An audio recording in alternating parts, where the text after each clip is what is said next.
فيقول ربي لولا أخرتني إلى أجل قريب فأصدق وأكن من الصالحين আফসোস করে বলে, ও আমার রব, আমাকে আবার একটু অবকাশ দেন, দুনিয়ায় যাওয়ার মতো সুযোগ দেন। লাউলা আখারতানি, যদি আমার একটু আবার দুনিয়ায় যাওয়ার সুযোগ দিতেন, ফাআসাদদাক ওয়া আকুন মিনাস সালিহিন, আমি আমার সম্পদ থেকে দান সাদাকা করতাম, দ্বীনি কাজে ব্যয় করতাম, আর ভালো কাজ করে আমি সৎকর্মশীলদের দলভুক্ত হয়ে যাইতাম।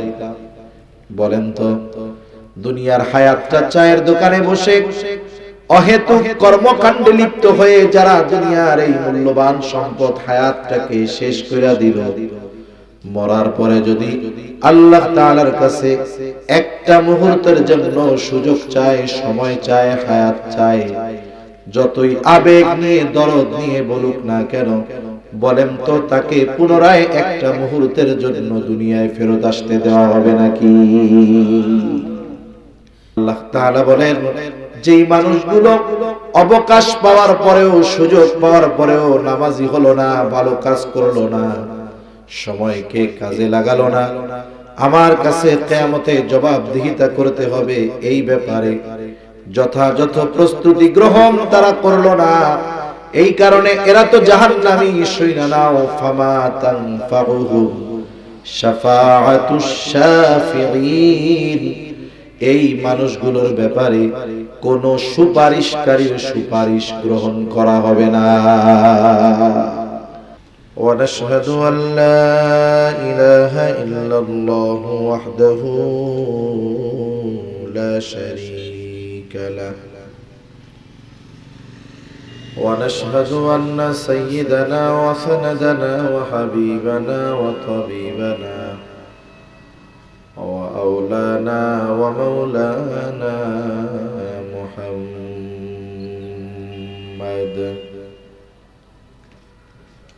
صلى الله تعالى عليه وعلى آله وأصحابه وبارك وسلم تسليما كثيرا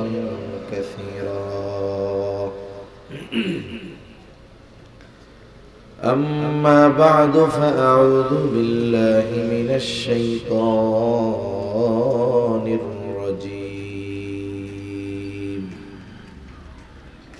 بسم الله الرحمن الرحيم. كل نفس بما كسبت رهينة إلا أصحاب اليمين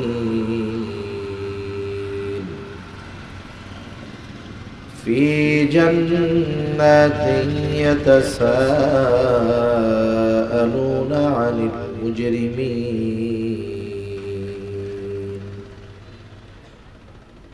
ما سلككم في سقر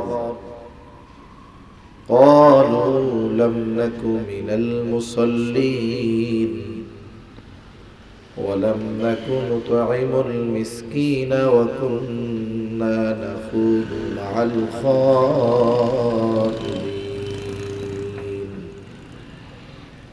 وكنا نكذب بيوم الدين حتى أتانا اليقين. صدق الله العلي العظيم. اللهم صل على محمد وعلى آل محمد كما صليت على إبراهيم وعلى آل إبراهيم إنك حميد مجيد. اللهم بارك على محمد وعلى آل محمد كما باركت على إبراهيم وعلى آل إبراهيم إنك حميد مجيد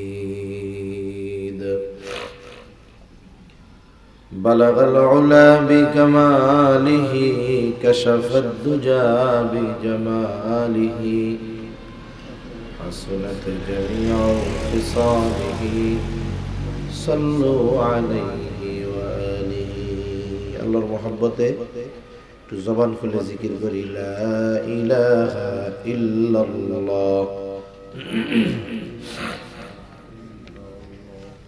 লা ইলাহা ইল্লাল্লাহ লা ইলাহা ইল্লাল্লাহ লা ইলাহা ইল্লাল্লাহ মুহাম্মাদুর রাসূলুল্লাহ সাল্লাল্লাহু আলাইহি ওয়াসাল্লাম। বলি সম্মানিত উপস্থিতি, এ দুনিয়াতে এই মুহূর্তে আমরা যারা আছি, গোটা দুনিয়াতে এই সময় যারা আছে, এ কথা মোটামুটি নিশ্চিতভাবে বলা যায় আজ থেকে নিয়ে 100 বছর পর আমরা এ দুনিয়াতে আর কেউ থাকব না। এ দুনিয়া থেকে আমাদের সকলকে চলে যেতে হবে। একটা মানুষ যখন মারা যায়, আমাদের অঞ্চলে মানুষ মারা যাওয়ার পরে ওই ব্যক্তির মৃত্যুর খবর মাইকে প্রচার করা হয়। আপনাদের এদিকে করে কি বলে? বলে অমুক এলাকার অমুক আজ বিকাল 5 ঘটিকায় অথবা সন্ধ্যা 7 ঘটিকায় ইন্তেকাল করিয়াছে। মরহুমের নামাজে জানাজা আগামীকাল সকাল 9টায় অমুক স্কুল মাঠে অনুষ্ঠিত হবে। অতএব সকল ধর্মপ্রাণ মুসলমানদেরকে মরহুমের জানাজায় শরীক হওয়ার জন্য বিশেষভাবে অনুরোধ করা গেল। এরকম খবর আমরা মাঝে মধ্যে শুনি কি শুনি না? এখন শুনতেছি আরেকজনের খবর, একটা সময় আসবে আমার খবরও মানুষ শুনবে। তাহলে আমাদের সকলকে দুনিয়া থেকে চলে যেতে হবে, ইন্তেকাল করতে হবে। এই খবর প্রচারের সময় একটা শব্দ বলে ইন্তেকাল। এটা আরবি শব্দ, অর্থ হলো স্থানান্তরিত হওয়া।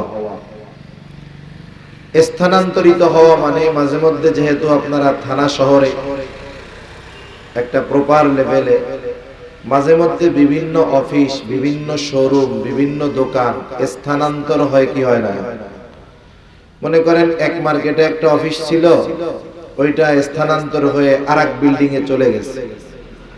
তখন ওই পুরাতন বিল্ডিং এর সামনে বড় ব্যানার লাগিয়ে দেয় যে এই অফিস স্থানান্তর করা হয়েছে ওই বিল্ডিং এ বা অমুক জায়গায়। আসলে বাস্তবতা হলো আমরাও ইন্তেকাল তথা স্থানান্তর হই। আমাদের সবকিছু শেষ হয়ে যায়, বিষয়টা এমন নয়। মৃত্যুর মাধ্যমে সবকিছু শেষ হয় না, বরং মৃত্যুর মাধ্যমে একটা অবস্থানের একটা স্টেপ শেষ হয়, নতুন আরেকটা স্টেপ শুরু হয়। কথা বুঝতেছেন তো আপনারা? আবার বাজার কেন্দ্রিক প্রোগ্রামগুলো অধিকাংশ সময় মানুষ এই ঠান্ডার কারণে আসতে চায় না। চিন্তা করে আমরা দোকানে বসে আরামে কম্বলের মধ্যে বসে বসে শুনি। আবার এখনকার সিস্টেম তো ত্রিপল বিছাইলে ঠান্ডাই লাগে। আগে এক সময় দেখতাম হোগলার পার্টি, চিনেন? মাহফিলগুলোর মধ্যে হোগলার পার্টি দিলে মোটামুটি বসে শান্তি হয়। গ্রামে আবার সিস্টেম আছে, খড় আছে, খেড় বা খড়, নাড়া, অনেকে অনেক শব্দ বলে। ওইগুলো বিছায়া দিলেও বসে খুব আরাম হয়, কারণ জায়গা গরম হইলে তো আর ভালো লাগে না, আর তখন ভালো লাগে। গরম না হইলে বসে থাকতে কষ্ট হয়। তাই একটু মেহেরবানি করে দিনের জন্য কষ্ট করি, আল্লাহ তাআলা ইনশাআল্লাহ উত্তম প্রতিদান দিবেন। যারা শুনতেছে এরাও উপকৃত হচ্ছে, কোনো সন্দেহ নাই। কিন্তু যারা এখানে বসে শুনতেছে এরা স্পেশালি উপকৃত হইতেছে, এ ব্যাপারেও কোনো সন্দেহ নেই। কারণ এই সমস্ত দ্বীনি মজলিসের ব্যাপারে হাদিসের মধ্যে আসছে, সহিহ হাদিস, কোনো সন্দেহ নেই যে এই মজলিসগুলোর চতুর্দিকে রহমতের ফেরেশতারা বেষ্টনী দিয়ে থাকে। আবার এই বেষ্টনীর মধ্যে যারা অবস্থান করে তাদের উপরে আল্লাহ তাআলার পক্ষ থেকে বিশেষ সাকিনা রহমত নাজিল হয়। সুবহানাল্লাহ বলি। এই মজলিসের মধ্যে যারা আছে এরা এখানে এসে বসার কারণে আল্লাহ তাআলা তাদের সগীরা গুনাহগুলো মাফ করে দেয়। একজন মুমিন, হাদিসের মধ্যে আসছে, মুসলিম শরীফের হাদিস, একজন মুমিন সে যদি কোনো কষ্ট পায়, এই কষ্টের কারণে তার গুনাহ মাফ হয়। সে যদি একটু কাটার আঘাত পায়, এই জন্য আল্লাহ তাআলা তার গুনাহ মাফ করে দেয়।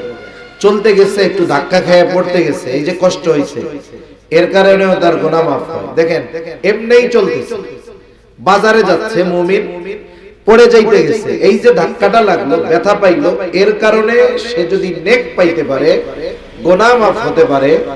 আমরা দ্বীনি মজলিসে যারা আপনারা এই যে বসছেন কষ্ট করে, দ্বীনি কাজের জন্য কষ্ট করলে আল্লাহ তাআলার পক্ষ থেকে বিনিময় কম না বেশি? আল্লাহ তাআলা চাইলে অতি অতি বেশি আমাদেরকে দিতে পারে। তা এই দুনিয়াতে আমরা কেউ থাকবো না, মূলত আমরা নিঃশেষ হয়ে যাই না, আমরা স্থানান্তরিত হই। আসলে আমি কে আর আপনি কে, আমাদের মূল কি? মানুষ যখন মারা যায় তখন কি বলে? অমুকে ইন্তেকাল করছে, আব্দুর রহিম মারা গেছে, আব্দুর রহিম ইন্তেকাল করছে। আসলে আব্দুর রহিমটা কি? এই স্ট্রাকচার, এই বডিটা কিন্তু আব্দুর রহিম নয়।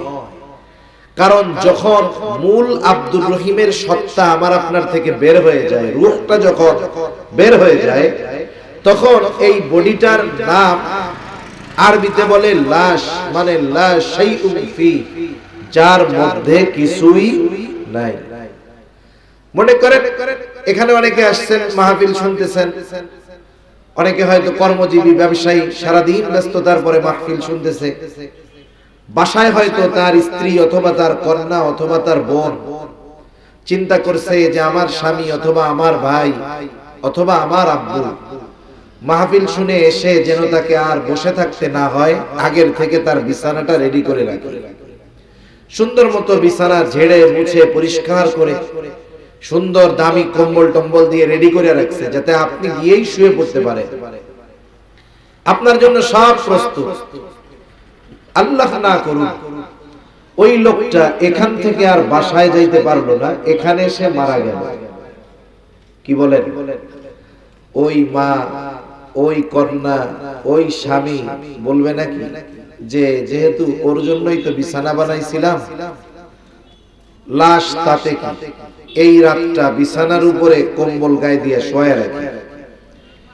মা যত মোহাব্বত করুক এই কাজটা করবে না, বাবা যত মোহাব্বত করুক এই কাজটা করবে না, কন্যা যত মোহাব্বত করুক এই কাজটা করবে না, স্ত্রী যতই মোহাব্বত করুক বলবে না আজ রাতটা তার লাশ বডি, এই বডিটাই তো কত দাম ছিল আমার কাছে, এই চেহারাটা দেখার জন্যই তো আমি কত রাত জেগে থাকতাম, এই মানুষটার এই স্ট্রাকচারটা বাহিরে থাকলে আমি কত টেনশনে থাকতাম, তা আজকে রাতটা বিছানায় থাক। বলেন তো রাখবে নাকি? একটু কথা বলেন, রাখবে? বাস্তবতা এটাই। কেন রাখবে না? হাত আছে, পা আছে, চোখ আছে, কান আছে, সবই তো আছে, কিন্তু যেটা আসল সেটা আমার আপনার থেকে বিচ্ছিন্ন হয়ে গেছে। ওইটা রূহ, কিন্তু ওটাই হলো আমাদের মূল। এই রূহ শুধু বারবার জায়গা চেঞ্জ করে। একটা সময় এই রূহ জায়গা চেঞ্জ করতে করতে এই রূহের অনন্তকালের অবস্থান স্থলে সে চলে যাবে। তবে কোন রূহটার অনন্তকালের বাসস্থান জান্নাত হবে, কোন রূহটার অনন্তকালের বাসস্থান জাহান্নাম হবে, সেটা নির্ভর করে এই দুনিয়ায় রূহ যতদিন ছিল এই দুনিয়ায় অবস্থানকালের কর্মের উপরে নির্ভর করে এই রূহ হয়তো জান্নাতি হবে, না হয় জাহান্নামী হবে। এখন আসেন, ইন্তেকালের মাধ্যমে মানুষ নতুন এক জগতে পদার্পণ করে। শুরুতে আমরা ছিলাম রূহের জগতে। আল্লাহ তাআলা আদম আলাইহিস সালামের পৃষ্ঠদেশ তথা পিঠ থেকে কিয়ামত পর্যন্ত যত মানুষ আসবে, এসেছে, আছে, সব মানুষের রূহ আল্লাহ তাআলা একত্রে বাহির করেছেন। আমরা রূহের জগতে ছিলাম। এরপরে আল্লাহ তাআলা অল্প কিছু কালের জন্য আমাদেরকে আলমে বাতন, আলমে রূহ থেকে স্থানান্তর করে আলমে বাতন তথা মায়ের পেটের মধ্যে কিছু কাল আল্লাহ তাআলা আমাদের রেখেছেন। এরপরে মায়ের পেট থেকে আমরা যেই জগতে এসেছি এটাকে বলা হয় আলমে দুনিয়া, দুনিয়ার জগৎ। এই দুনিয়ার জগতে আমরা কিছুকাল অবস্থান করলাম। দুনিয়ার জগতে কিছুকাল অবস্থান করার পরে এরপরে আমাদের ঠিকানা হলো আলমে বরজখ তথা কবর জগৎ বা লোকচক্ষুর অন্তরালের এক জগৎ। এই জগৎটাতে আমাদের থাকতে হবে লম্বা কাল। দুনিয়ার জগতে 60 বছর 70 বছর, কিন্তু আলমে বরজখের অবস্থান, যেই মানুষটা এই পৃথিবী থেকে সর্বশেষ ইন্তেকাল করবে, আলমে বরজখের বাসিন্দা হবে, তাকেও কমপক্ষে 40,000 বছর আলমে বরজখে থাকতে হবে। এই ওয়েটিং রুম দীর্ঘ সময়। একটা মানুষ যদি দুনিয়ায় ভালো কাজ করে তাহলে তার আলমে বরজখ শান্তিময় হবে। একটা মানুষ যদি দুনিয়াতে মন্দ কাজ করে, খারাপ কাজ করে, গুনার কাজ করে, তার আলমে বরজখ এই লম্বা সময়টাও তার জন্য বড় কষ্টের হবে। আর এই কষ্টটার পরিমাপ, মাত্রা কতটুকু? জাহান্নামের হিসাব তো অকল্পনীয়, জান্নাতের নেয়ামতের বিষয়টা অকল্পনীয়। কিন্তু যারা আলমে বরজখে কষ্টে থাকবে, এদের কষ্টটা কেমন হবে? যে কষ্টে থাকবে ও মনে করবে এটাই মনে হয় জাহান্নাম, কারণ এর চাইতে কঠিন শাস্তি আর কোনো কিছুই হতে পারে না। আবার যেই লোকটা কবরে তথা আলমে বরজখে শান্তিতে থাকবে, ও মনে করবে এটাই মনে হয় জান্নাত, কারণ এর চাইতে আরামদায়ক শান্তিদায়ক আর কোনো কিছুই হতে পারে না। কিন্তু ফেরেশতারা তাকে জানাবে যে না, এটা তোমার অনন্তকালের চূড়ান্ত বাসস্থান নয়, আর এটা জান্নাত নয়, বরং আল্লাহ তাআলা এর চাইতে কল্পনাতীত নিয়ামত তোমার জন্য জান্নাতে রেখে দিয়েছেন। নিয়ামতটা কেমন মানুষ কল্পনা করতে পারে না। قال رسول الله صلى الله عليه وسلم قال الله عز وجل أعدت لعبادي الصالحين ما لا عين رأت ولا أذن سمعت ولا خطر على قلب بشر। রাসূলুল্লাহ সাল্লাল্লাহু আলাইহি ওয়াসাল্লাম বলেন, আল্লাহ তাআলা বলেছেন, এটা হলো হাদিসে কুদসি, বলেছেন আল্লাহ, কিন্তু কথাগুলো কোরআনে নাই। নবীজি বলেন, আল্লাহ তাআলা বলেন, আমি আমার নেককার বান্দাদের জন্য এমন জান্নাত প্রস্তুত করে রেখেছি, মা লা আইনুন রাআত, যা দুনিয়ার কোন চোখ দেখে নাই, ওয়ালা উযুনুন সামিআত, ওই নিয়ামতের বাস্তব কথা দুনিয়ার কোন কান শুনে নাই, ওয়ালা খাতার আলা কলবি বাশার, ওই নিয়ামতের বাস্তব চিন্তা উপলব্ধি দুনিয়ার কোন মানুষের অন্তর করতে পারে না। অকল্পনীয় নিয়ামত আল্লাহ তাআলা রেখে দিয়েছেন। আবার যার কবরটা কষ্টদায়ক হবে আলমে বরজখ, ও মনে করবে এটাই মনে হয় জাহান্নাম। এই কষ্টের মাঝে আরেকজন শান্তির মাঝে দীর্ঘকাল পার করে ফেলবে। আল্লাহ তাআলা কোরআনুল কারীমের মধ্যে জানায় দেন, সিংহায় ফুৎকারের মাধ্যমে এই দুনিয়ায় মানব সভ্যতার অবসান ঘটবে, ইতি ঘটবে। আল্লাহ তাআলা বলেন, ওয়ানুফিখা ফিস সূরি ফাসাইকা মান ফিস সামাওয়াতি ওয়া মান ফিল আরদ ইল্লা মান শাআল্লাহ সুম্মা নুফিখা ফীহি উখরা فإذا هم قيام ينظرون। আল্লাহ তাআলা বলেন প্রথমবার সিংহায় যখন ফুৎকার দেওয়া হবে ফাসাহিকা মান ফিস সামাওয়াতি ওয়া মান ফিল আরদ, আসমান জমিনের মাঝে যা কিছু আছে আল্লাহ তাআলা যেগুলো চান সেগুলো ছাড়া সব প্রাণী, সব প্রাণ, সব মানুষ ওই আওয়াজে প্রথমে অজ্ঞান হয়ে যাবে।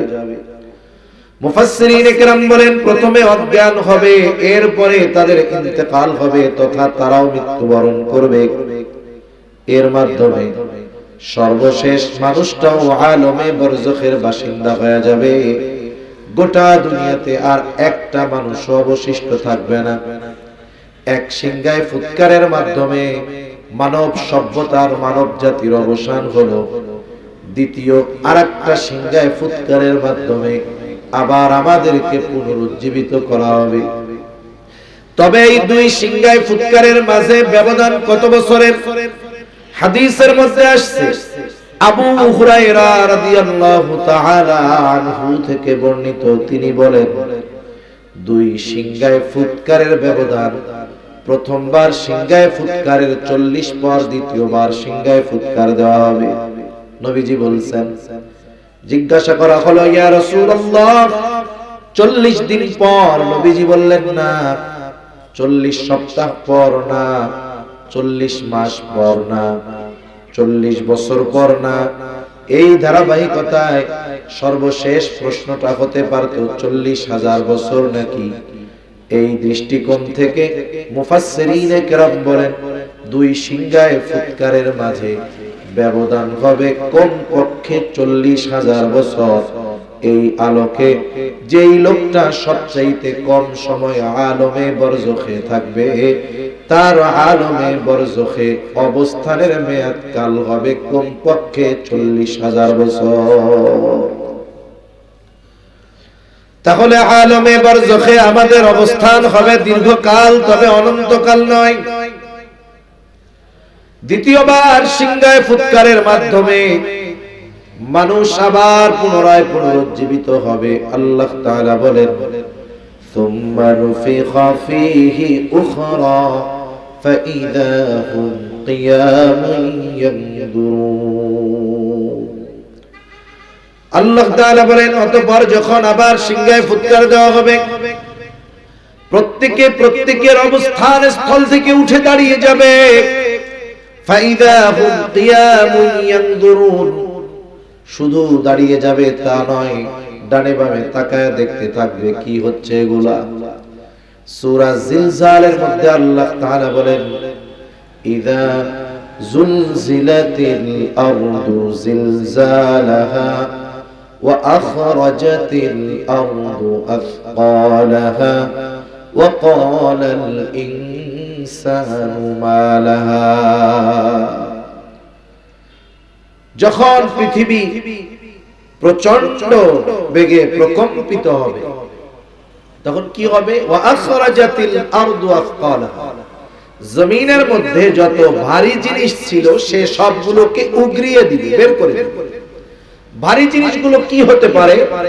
মুফাসসিরিন ইকরাম বলেন হয়তো মানুষের দেহ অথবা মাটির তলে যত খনিজ পদার্থ আছে, স্বর্ণ আছে আর অনেক কিছু আছে, এগুলো উগরিয়ে দিবে।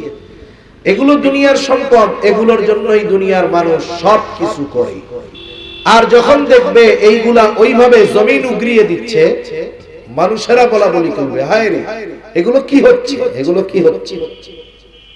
তাকায়া দেখবে আর বলবে এগুলো হচ্ছেটা কি।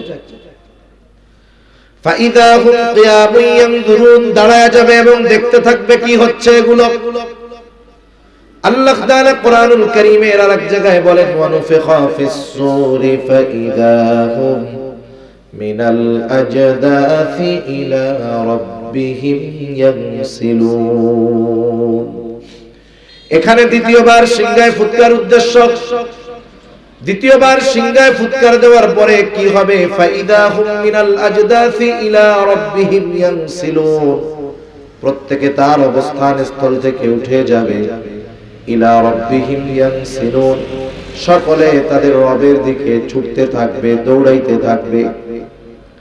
যার কবরে আযাব ছিল, তথা আলমে বরজখে যে শাস্তিতে ছিল, যেটাকে সে জাহান্নাম মনে করেছিল, ওই ব্যক্তিও দ্বিতীয়বার সিংহায় ফুৎকার দেওয়ার পর যখন হাসরের ময়দানে উঠবে, কিছুই হয় নাই, শুধু উঠবার পর হাসরের ময়দানের থমথমে ভাব দেখে ওই লোকটা তার আলমে বরজখে আযাবের কথা মুহূর্তের মধ্যে ভুলে যাবে। তার কবরে যে আযাব ছিল, হাসরের ময়দানে শুধু উঠছে, কিছুই হয় নাই, আবহাওয়া দেখাই সব ভুলে গেছে। মাঝে মধ্যে এই বৈশাখ মাস যখন আসবে, বৈশাখ মাসে আমরা মাঝে মধ্যে কি দেখি, হঠাৎ করে ভর দুপুরে চতুর্দিকে এমন কালো মেঘ হয়ে যায়, কেমন যেন মনে হয় সন্ধ্যা নেমে গেছে।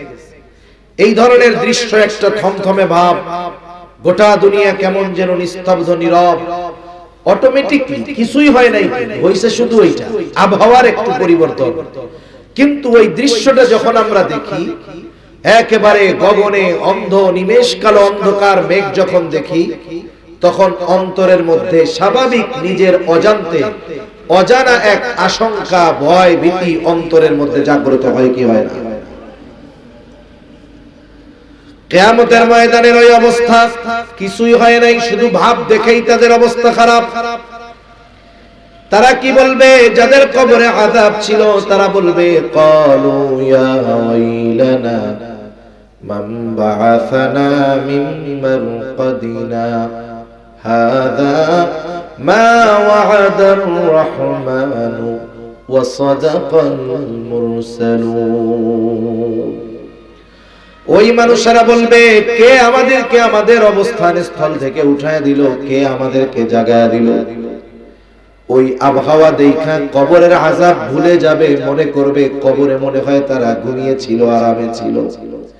এই জন্য বলবে, মান বাআসানা, কে আমাদেরকে জাগায় দিল?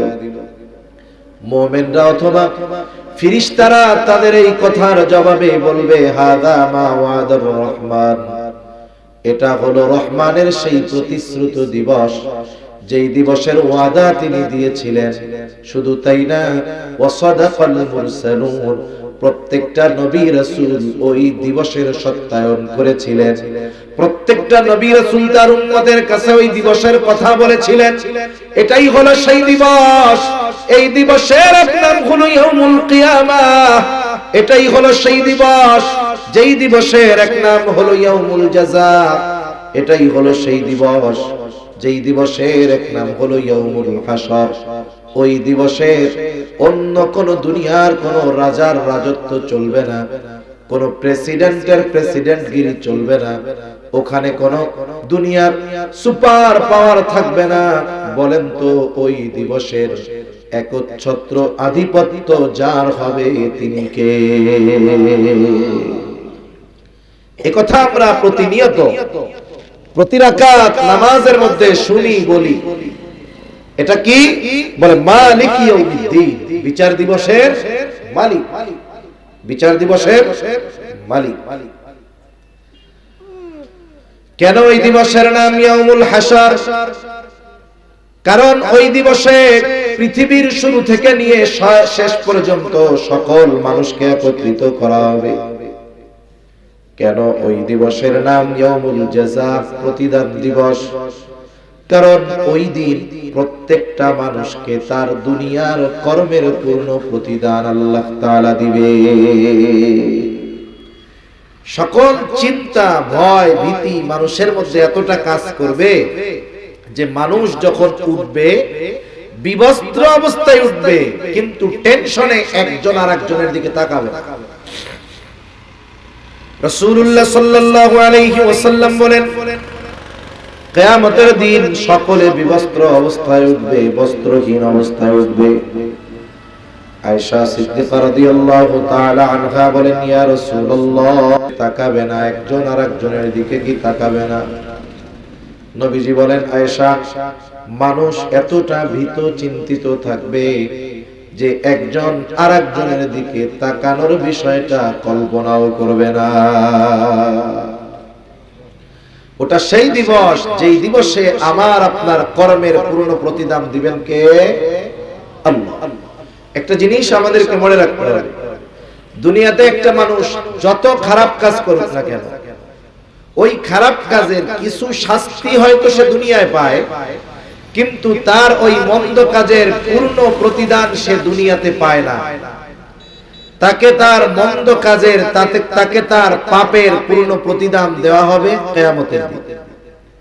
দুনিয়াতে একটা মানুষ যত ভালো কাজ করুক না কেন, সে তার ভালো কাজের পূর্ণ প্রতিদান দুনিয়াতে পায় না। হয়তো সামান্য কিছু আল্লাহ তাআলা তাকে দেন, কিন্তু তার ভালো কাজের পূর্ণ প্রতিদান আল্লাহ তাআলা তাকে কিয়ামতের দিনে দিবে। এই জন্য ওই দিবসের নাম হলো ইয়াউমুল জাযা, প্রতিদান দিবস, পূর্ণ প্রতিদান দিবস। এই কথা আল্লাহ তাআলা কোরআনুল কারীমের মধ্যে বলেন। আল্লাহ তাআলা বলেন, ওয়া ইন্নামা তুওয়াফাউনা উজুরাকুম ইয়াউমাল কিয়ামা ফামান যুহজিহা আনিন নার ওয়া উদখিলাল জান্নাতা ফাকাদ ফাজ। আল্লাহ তাআলা বলেন, ওয়া ইন্নামা তুওয়াফাউনা উজুরাকুম ইয়াউমাল কিয়ামা, কিয়ামতের দিন তোমাদেরকে তোমাদের দুনিয়ার কর্মের পূর্ণ প্রতিদান দেওয়া হবে। শুনে রাখো, ফামান যুহজিহা আনিন নার, ওই দিন যাকে আগুন থেকে বাঁচানো হবে তথা জাহান্নাম থেকে বাঁচানো হবে, ওয়া উদখিলাল জান্নাতা ফাকাদ ফাজ, আর যাকে জান্নাতে প্রবেশ করানো হবে। আল্লাহ তাআলা বলেন, জাহান্নাম থেকে বাঁচানো হবে, জান্নাতে প্রবেশ করানো হবে, ফাকাদ ফাজ, ওই লোকটাই আসল সফল হয়ে যাবে। তাহলে দুনিয়ার কর্ম, পদ, পদবী, ক্ষমতা এগুলার সাথে বাস্তবিক সফলতার ন্যূনতম কোনো সম্পর্ক না। একজন মানুষ দুনিয়ার সবচেয়ে বড় অর্থের মালিক হয়ে গেল, সবচেয়ে বড় ধনী হয়ে গেল, তার এই সফলতার মেয়াদ কতটুকু? চোখ বুঝার আগ পর্যন্ত। চোখ বুঝছে তো এই সফলতা, এরপরে একটুও তার কোনো কাজে আসবে।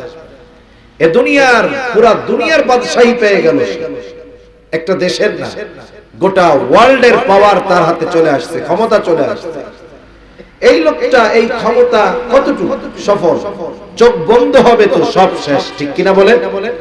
কিন্তু অনন্তকালের সফল যে, তার সফলতার শুরু আছে কিন্তু শেষ নাই। অনন্তকালে ব্যর্থ যে, তার ব্যর্থতার শুরু আছে, শেষ নাই। বরং দুনিয়াতে মানুষ ব্যর্থ হওয়ার পরেও আবার পুনরায় সফলতার জন্য উঠে দাঁড়াতে পারে। অনেক সময় বলে না, ফেইলার ইজ দা, কি জানি ইংরেজি একটা আছে না, পিলার অফ সাকসেস। হ্যাঁ, এখন এই যে ব্যর্থতাই সফলতার ভিত করে দেয়, এটা দুনিয়াতে সম্ভব, কিন্তু আখিরাতে যে একবার ব্যর্থ হবে সে আর সফলতার কল্পনাও করতে পারবে না, ঠিক কিনা বলেন? সেজন্য আমাদেরকে মূলত দুনিয়াতে যা হয় হোক, আখিরাতে সফল হওয়ার কর্মগুলো দুনিয়াতে করতে হবে। কারণ দুনিয়ার কর্মের উপরেই আখিরাতের সফলতা ব্যর্থতা নির্ভর করতেছে। আপনি দুনিয়া করেন, লিগ্যাল ওয়েতে করেন, কোনো সমস্যা নাই। আপনি ব্যবসা করেন, ভালো কাজ, লিগ্যাল ওয়েতে করেন, নীতি নৈতিকতা, সত্যবাদিতা, আমানতদারিতা ঠিক রেখে করেন, কোনো অসুবিধা নেই। বরং আপনি মানুষের কল্যাণে যদি চিন্তা করেন যে সকলে ভেজাল খাওয়ায়, আমি মানুষকে পিওরটা খাওয়াবো, এটা ইবাদত হবে, বিজনেস হবে, সাথে সাথে আপনার প্রফিট হবে, লাভ হবে, ঠিক কিনা? কিন্তু আপনি যদি চিন্তা করেন এই বিজনেসটা হলো শুধু আমার কামানোর রাস্তা, তাহলে এই বিজনেস আপনাকে জাহান্নাম পর্যন্ত নিয়ে যাবে। আপনি সমাজে সম্ভ্রান্ত সম্মানিত মানুষ হয়েছেন, পাওয়ার পেয়েছেন, বড় চাকরি পেয়েছেন, আপনি আপনার এই ক্ষমতাটাকে ভালো কাজে লাগান। আপনি যদি এটাকে নিজের আখের গোছানোর চিন্তা করেন যে আমার সম্পদের পাহাড় গড়ার একটা সুযোগ হলো, দুর্বলের উপরে জুলুম করার সুযোগ হলো, তাহলে ওই পাওয়ার, ওই ক্ষমতা আপনাকে জাহান্নাম পর্যন্ত পৌঁছায়া দিবে, এ ব্যাপারে কোনো সন্দেহ নাই। সেজন্যই দুনিয়াতেই আমাদেরকে অনন্তকালের সফলতার বীজ বপন করতে হবে। ওই দিন আল্লাহ তাআলা প্রতিদান দিবেন। কিয়ামতের ময়দানে কয়েকটা টাইম, কয়েকটা মুহূর্ত হবে যেই সময়ে মানুষেরা সকলে চিন্তিত থাকবে, ভীত থাকবে, একেবারে ঠান্ডাড হয়ে যাবে। কি হবে এরপর? যেমন যখন পরীক্ষার ফলাফল ঘোষণার একেবারে চূড়ান্ত মুহূর্ত হয়, যে স্টুডেন্ট সে কতটা টেনশনে থাকে সে সেটা বুঝতে পারবে, কারণ সে জানে এখনই যেটা প্রকাশিত হবে এটাই আমার সফলতার খবর, এখনই যেটা প্রকাশিত হবে এটাই হয়তো বা হতে পারে আমার ব্যর্থতার খবর। ঠিক কিনা বলেন? দুনিয়ার ফলাফল প্রকাশের আগে কত টেনশন, যেই ফলাফল খারাপ হলেও নেক্সটে ভালো করার সুযোগ থাকে, কিন্তু আখিরাতের ময়দানে যখন ফলাফল খারাপের ঘোষণা আসবে এটাকে রিকভারি করার কোনো সুযোগ মানুষের জন্য আর থাকবে। যেই সময়গুলোতে মানুষ সবচেয়ে চিন্তিত ভীত থাকবে এর মধ্যে অন্যতম একটি টাইম হলো যখন মানুষকে আমলনামা দেওয়ার খবর জানানো যায় যে এখন তোমাদের সবার আমলনামা দেওয়া হবে, মুমিন হোক আর কাফের হোক, সকলকে সকলের দুনিয়ার আমলনামা আমলের খবর ফাইল আকারে পৌঁছায়া দেওয়ার ব্যবস্থা আল্লাহ তাআলা রেখে দিয়েছেন। আল্লাহ তাআলা ঘোষণা দিবেন আমলনামাগুলো ছেড়ে দেওয়া হবে, প্রত্যেকের আমলনামা প্রত্যেকের হাতে পৌঁছিয়ে যাবে। কেউ বা ডান হাতে আমলনামা পাবে, কেউ বাম হাতে পাবে। ডান হাতে যারা আমলনামা পাবে এর দ্বারা তারা নিশ্চিত হবে যে আমাদের জাহান্নামে যাওয়া লাগবে না, তবে পাপের কারণে কিছুকাল জাহান্নামে থাকা লাগতে পারে কিন্তু অনন্তকাল জাহান্নামে থাকা লাগবে না। এই জন্য যারা ডান হাতে আমলনামা পাবে তারা কতটা আনন্দিত হবে। আল্লাহ তাআলা কোরআনুল কারীমের মধ্যে বলেন, فَأَمَّا مَنْ أُوتِيَ كِتَابَهُ بِيَمِينِهِ فَيَقُولُ هَاؤُمُ اقْرَءُوا كِتَابِيَهْ إِنِّي ظَنَنْتُ أَنِّي مُلَاقٍ حِسَابِيَهْ। যারা ডান হাতে আমলনামা পাবে এরা আনন্দে বলবে, ফায়াকুলু হাউম ইকরাউ কিতাবিয়াহ, তারা আনন্দে বলবে এই তো আমার কিতাব, এই তো আমার আমলনামা, তোমরা পড়ে দেখো আমার কিতাব, আমার আমলনামা। আনন্দে সে মানুষদেরকে ডান হাতে আমলনামা পাওয়ার কারণটাও বলবে। সে বলবে আমি ডান হাতে কেন আমলনামা পাইছি জানো? কারণ আমি এই ব্যাপারে দৃঢ় ধারণা রাখতাম যে আমাকে আমার কর্মের হিসাবের মুখোমুখি হওয়া লাগবে। ইন্নী যানানতু আন্নী মুলাকিন হিসাবিয়া, যে আমি এই ব্যাপারে দৃঢ় বিশ্বাস রাখতাম, ধারণা রাখতাম যে আমাকে আমার কর্মের হিসাবের মুখোমুখি হওয়া লাগবে। এটা দুনিয়ার আদালতে নয়, বরং দুনিয়ায় তো আইনের ফাঁক ফোকর দিয়ে বের হওয়ার হাজারো রাস্তা আছে। আইন যদি একটা থাকে ওই আইন থেকে বের হওয়ার 100 রাস্তা পাওয়া যায়। এজন্যই তো জাগতিক জগতে যত আইন হোক না কেন কোন অপরাধ অন্যায় পরিপূর্ণভাবে নির্মূল করা সম্ভব হয় না। ঠিক কিনা বলেন? বরং দিন যায়, প্রসেস তো এমন হয় যে ভবিষ্যতে যেন আরো অন্যায় বেশি হয়, ভবিষ্যতে যেন অপরাধ বেশি হয়, এরকম প্রসেস আরো করা হয়। এই জন্য এই লোকটা বলবে যে আমি ডান হাতে আমলনামা পাওয়ার কারণ হলো আমার দুনিয়ার কর্মের হিসাব কিয়ামতের দিন দেওয়া লাগবে। আল্লাহর সামনে আমার দুনিয়ার কর্মের হিসাবের মুখোমুখি হওয়া লাগবে। এই জন্য এই চিন্তার কারণে আমি দুনিয়ায় ভালো কাজ করেছিলাম, যার কারণে আজকে আমি ডান হাতে আমলনামা পেয়ে গেছি। আরেক দল বাম হাতে পাবে। বাম হাতে যারা পাবে, বাম হাতটাকে বুক চিরে পিঠের দিকে পেছন দিকে নেওয়া হবে, এরপরে বাম হাতের মধ্যে আমলনামা দেওয়া হবে।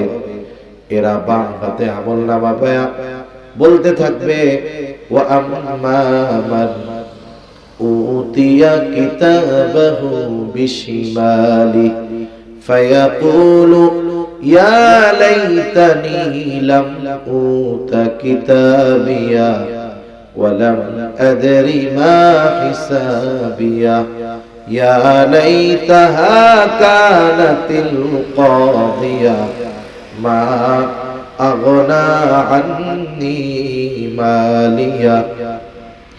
বাম হাতে আমলনামা পায়া বলবে, ইয়া লাইতানি লাম উতা কিতাবিয়া, হায় দুর্ভোগ, আমি যদি এই কিতাব না পাইতাম কতই না ভালো হতো। ওয়ালাম আদরি মা হিসাবিয়া, আমি যদি আমার হিসাবটা না জানতাম কতই না ভালো হতো। ইয়া লাইতাহা কানাতিল কাদিয়া, এই যে প্রথমবার যখন মৃত্যু হবে, আমার আপনারও হবে, ওই মৃত্যুর ব্যাপারে সে বলবে ওই মৃত্যুটাই যদি আমার জন্য চূড়ান্ত মৃত্যু হতো কতই না ভালো হতো। মা আগনা আন্নি মালিয়া, এত সম্পদ দুনিয়ায় ছিল, এই সম্পদ আমার কোনো কাজেই আসলো না। যত আফসোস করুক তার কিছুই করার আর থাকবে না। বাম হাতে আমলনামা যে পাবে সে জাহান্নামী, ডান হাতে আমলনামা পাবে সে জান্নাতি। ডান হাতে যারা আমলনামা পাবে এদের মধ্যে কিছু মানুষ পাপ করলে হয়তো তাদেরকে শাস্তি দিয়ে আল্লাহ আবার জান্নাতে দিবে, অথবা আল্লাহ তাআলা যদি চান তাকে মাফ করে জান্নাতে দিয়ে দিবে। ডান হাতে আমলনামা পাওয়া ব্যক্তি সে জান্নাতে যাবেই, হয়তো বিনা হিসাবে অথবা পাপের কারণে কিছু শাস্তি ভোগ করে। এখন জান্নাতি জান্নাতে, জান্নাতে জাহান্নামে। জান্নাতি জান্নাতে যাওয়ার আগ পর্যন্ত কাউকে চিনবে না, কিন্তু জান্নাতে যাওয়ার পরে সে কাউকে ভুলবে না।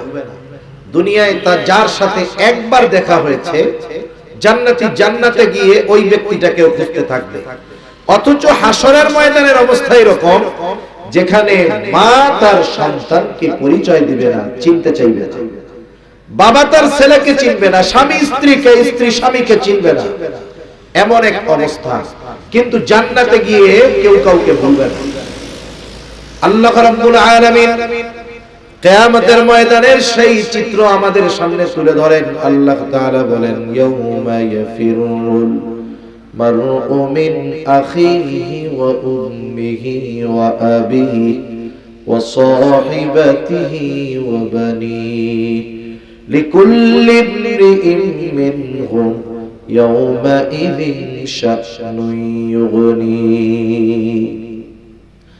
আল্লাহ তাআলা বলেন, কিয়ামতের দিন ভাই ভাইয়ের থেকে পলায়ন করবে। ওয়া উম্মিহি ওয়া আবিহি, পিতা মাতার থেকে পলায়ন করবে। ওয়া সাহিবাতিহি ওয়া বানিহি, স্ত্রী সন্তানদের থেকে পলায়ন করবে। প্রত্যেকটা মানুষ নিজের চিন্তায় বিভোর থাকবে, নিজের চিন্তায় চিন্তিত থাকবে। এই জন্য মা সন্তানকে চিনবে না, সন্তানও মাকে চিনবে না। বরং ওই দিন মানুষেরা এমন দরখাস্ত আল্লাহ তাআলার কাছে করবে, বলবে, আল্লাহ, সারা দুনিয়ার মানুষকে জাহান্নামে দিয়ে হলেও আপনি আমাকে মাফ করে জান্নাত দিয়া দেন। সারা দুনিয়ার সব মানুষের জাহান্নামে দেন, এরপরেও আপনি এর বদৌলতে আমারে জান্নাত দিন। তাহলে কেমন অবস্থা ওই জায়গায়? সব কথা তো আর কথা দিয়ে বোঝানো যায় না। কিছু জিনিস আছে যেটা প্র্যাকটিক্যালি উপলব্ধি করতে হয়, এটা বলে কখনো ওই বিষয়টা বোঝানো যায় না। ফলের স্বাদ ওয়াজ করে বোঝানো যাবে না। 15 ঘন্টা যদি কেউ ওয়াজ করে স্বাদ বুঝাইতে পারে, কিন্তু কিনা যদি খাওয়ায় দেয় এমনিই বুঝে। এখন আমরা বলতে পারতেছি, কিন্তু ওই মুহূর্তটা যে কত কঠিন এটা চিন্তা করার মতো, ধারণ করার মতো জ্ঞান, ব্রেন আল্লাহ তাআলা আমাকে আপনাকে দেয় না। কিন্তু সতর্ক হওয়ার দরকার। এখন আল্লাহ তাআলা বলেন, বাম হাতে যে আমলনামা পাইলো তার খারাপ কর্মের কারণে যেহেতু পাইছে, বাম হাতে আমলনামা যে পেল তার ঠিকানা হলো জাহান্নাম। তার ঠিকানা কোথায় বলেন? জাহান্নাম। দুনিয়াতে কোনো মানুষ জাহান্নামে যাইতে চায় না যদি শুধু সে নাস্তিক না হয়। যে নাস্তিক সে তো পরকাল অবিশ্বাস করে, কিন্তু যারা আস্তিক, যারা পরকাল মানে, মোটামুটি পৃথিবীর যত ধর্ম আছে সব ধর্মের মানুষ জান্নাত আর দোজখ এটা মোটামুটি ওই ধর্মের ভাষায় হইলেও মানে। হিন্দুদের যেমন স্বর্গ নরক, এরকম প্রত্যেক ধর্মই মানে। প্রত্যেক ধর্মের প্রত্যেকটা মানুষ জান্নাতে যেতে চায়, কেউ জাহান্নামে যেতে চায় না। আপনাদের মধ্যে দুই একজন আছেন নাকি, না হুজুর সবাই এক দলে যাবে কেন, আমি স্বতন্ত্র হই, জাহান্নামে যাই। হ্যাঁ, স্বতন্ত্র খেলা সব জায়গাতে চলবে না। কেউ দুনিয়াতে জাহান্নামে যাইতে চায় না। বেনামাজিও জাহান্নামে যাইতে চায় না। সারা জীবন আল্লাহর নাফরমানি করছে, ওকেও জিজ্ঞাসা করবেন, ও জাহান্নামে যাইতে চায় না। বরং বেনামাজি নাফরমান নামাজির আগে জান্নাতে যাইতে চায়। এই জন্য সমাজে কিছু মানুষ আছে দেখবেন এরকম কয়, আরে নামাজ না পড়লে কি ওই নামাজির চাইতে আমার ঈমান ঠিক আছে। এই জন্য ঈমান বেশি থাকার কারণে ও নামাজ পড়াও ঈমান কম, এই জন্য আমার ঈমান বেশি, এই জন্য ওই নামাজির চাইতে আমি আগে জান্নাতে চলে যাব। এরকম বলেন না লোক আপনাদের এলাকায় তো নাই, আছে এরকম বলা লোক সব জায়গায় আছে।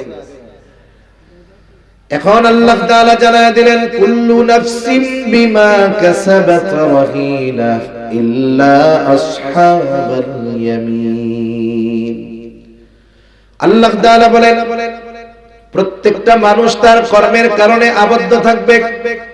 মুফাসসিরিনে কেরাম বলেন পরের আয়াতের দ্বারা এই বিষয়টা বোঝা যায় যে যারা বাম হাতে আমলনামা পাবে তারা তাদের কৃত কর্মের কারণে জাহান্নামের শাস্তির মধ্যে আবদ্ধ থাকবে। ইল্লা আসহাবাল ইয়ামিন, তবে যারা ডান হাতে আমলনামা পেয়েছে তারা নয়, কারণ ডান হাতে আমলনামা যারা পাবে তাদের ঠিকানা হলো জান্নাত। জান্নাতে এবার জান্নাতে যাবার পরে সকলের কথা মনে পড়বে, জান্নাতে গিয়ে দুনিয়ার বন্ধু বান্ধবকে খুঁজবে, কিন্তু জান্নাতের মধ্যে তাকায় দেখবে দুনিয়ার অনেক কাছের জন প্রিয়জন বন্ধু বান্ধব জান্নাতে নাই। এইবার জান্নাতীরা পরস্পর আলোচনা করবে, কি ব্যাপার, দুনিয়া তো অমুক ভাই আমাদের সাথে ব্যবসা করতো, ওরে তো জান্নাতে দেখি না। আল্লাহ তাআলা সেই কথাই বলেন, ফি জান্নাতিন ইয়াতাসাআলুন। জান্নাতীরা এবার পরস্পর আলোচনা করবে মুজরিমদের ব্যাপারে, পাপীদের ব্যাপারে। কারণ তাফসীরের মধ্যে আসছে আল্লাহ তাআলা জান্নাতী আর জাহান্নামীদের মধ্যে দেখা এবং কথাবার্তার ব্যবস্থা আল্লাহ তাআলা করে দিবে। জান্নাতী জাহান্নামীকে দেখবে, জাহান্নামী জান্নাতীকে দেখবে। জান্নাতী যখন জাহান্নামের দিকে তাকায় দেখবে তার অনেক কাছের মানুষ জাহান্নামের কঠিন শাস্তি ভোগ করতেছে। এই দৃশ্য দেখে সে আল্লাহ তাআলার কাছে শুকরিয়া আদায় করে বলবে, আল্লাহ দুনিয়ায় তো ওর সাথে আমি চলতাম, আপনি যদি আমার প্রতি অনুগ্রহ না করতেন আল্লাহ, হয়তো আজকে আমাকেও ওর সাথে জাহান্নামে যাওয়া লাগতো। এইবার জাহান্নামী জান্নাতীকে দেখবে, জাহান্নামী জান্নাতীকে দেখবার পর এমনিই তো জাহান্নামের কঠিন আযাব, এইবার দেখার পর ওর মধ্যে আফসোস বেড়ে যাবে, আহারে দুনিয়ায় যদি আমি ওর সাথে থাকতাম, সব সময় যদি ওর কথাগুলো মেনে চলতাম, তাইলে আমিও আজকে ওর সাথে জান্নাতের মধ্যে থাকতে পারতাম। এই আফসোস তার কষ্টের মাত্রাটাকে আরো বাড়ায়া দিবে। দুনিয়াতে এরকম অনেক আছে, মনে করেন পাশাপাশি দুইজন ব্যবসা করে, দুইজনের মধ্যে খুব খাতির, এক কাপ চা দুই বন্ধু মিলা ভাগ করে খায়, আছে না নাই? এই সিগারেট খায়, আছে না? এমন তো করে। এমনি যাও না, বন্ধু বান্ধব এক জায়গায় বসলে এই জাহান্নামের আলামত যাদের টানার অভ্যাস আছে, এটা গ্রুপ করে খায়, খুব ভালো। তা দুই বন্ধু এত খাতির যে এক কাপ চা আনলে দুইজনে আলাদা খাইতে পারে না, দুইজনে ভাগ করে খায়, এত মহব্বত।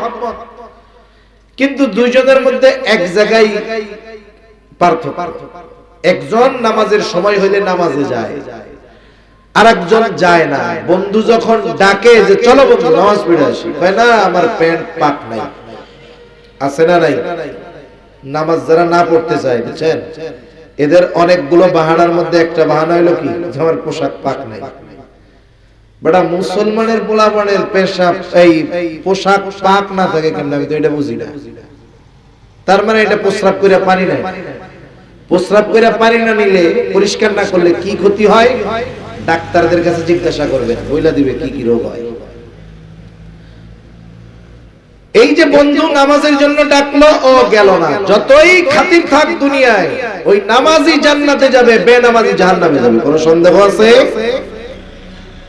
এইবার আফসোসটা কি করবে? ওই আফসোস, আরে ওই দিন যদি বন্ধুর ডাকে নামাজে যাইতাম, গুনার থেকে বাঁচতাম, সব সময় তো একসাথেই থাকতাম, ওই মুহূর্তগুলো যদি ওর সাথে কাটাইতাম, তাইলে আজকে আমিও ওর সাথে জান্নাতে থাকতে পারতাম।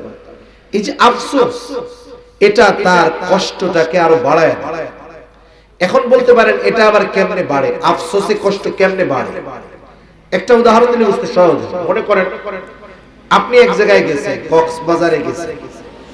এখন কক্সবাজারে যারা টুরিস্ট আছে সবাই তো আর ভালো না, কিছু আসে তো বেয়াদব, আসে না এরকম দুষ্টু প্রকৃতির লোক। এক গ্রুপ আসছে ওখানে, আপনার সাথে তাদের একটু কথা কাটাকাটি হয়েছে, ওরা সংখ্যায় বেশি, পাওয়ার দেখাইতেছে বেশি। মনে করেন আনফরচুনেটলি আপনাকে একটা বকা দিয়ে, স্বাভাবিক কেউ যদি বকা দেয় এতে একটু খারাপ লাগাটাই স্বাভাবিক, ঠিক কিনা বলেন? আপনাকে আমাকে কেউ বকা যদি দেয়, অপরিচিত কেউ দেয়, এই কষ্টটা সাময়িক সময়ের জন্য থাকবে, দেখবেন 1-2 ঘন্টা পরে এটা স্বাভাবিক হয়ে যাবে, আপনি এটারে গুনায় ধরবেন। কে না কে বলেন তো, ওই বকাটাই, যেই বকাটা ওই অপরিচিত লোকটা আপনাকে দিয়েছিল, ওইটা যদি আপনাকে আপনার পরিচিত একজন দেয়, ওই বকাটা, অপরিচিত লোক ওই বকা দিলে যেই কষ্ট পেয়েছেন, পরিচিত লোক যদি দেয় কষ্ট বেশি লাগবে না কম লাগবে?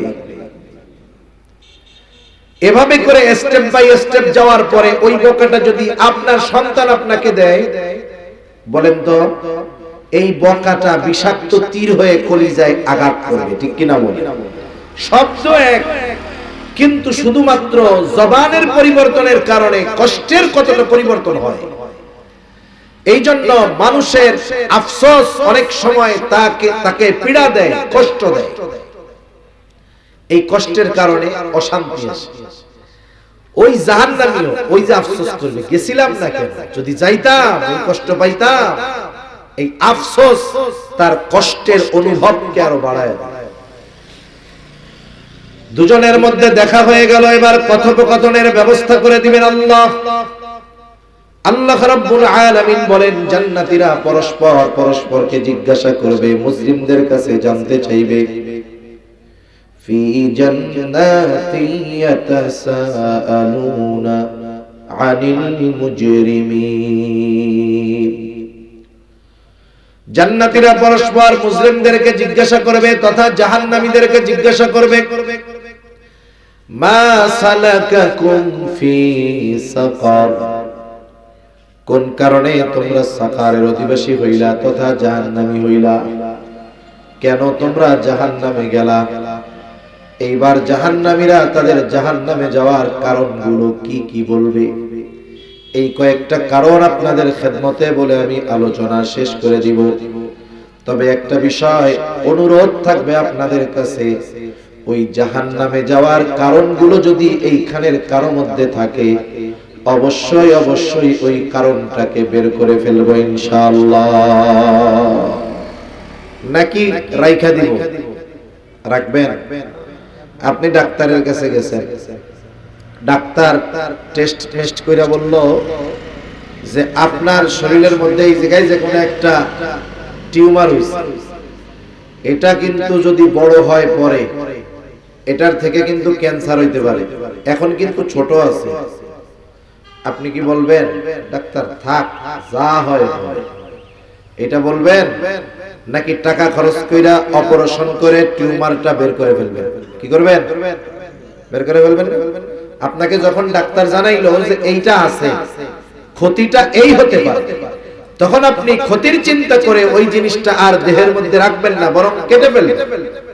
আপনার ক্যান্সারের জীবাণু হইছে আঙ্গুলে, ডাক্তার যদি বলে 1 ইঞ্চি কাটতে হবে, তাইলে আশা করা যায় আর জীবাণু থাকবে না। আপনি বলবেন কি যে পুরো আঙ্গুল কেটে ফেলেন, তাও যেন ক্যান্সারের জীবাণু না থাকে।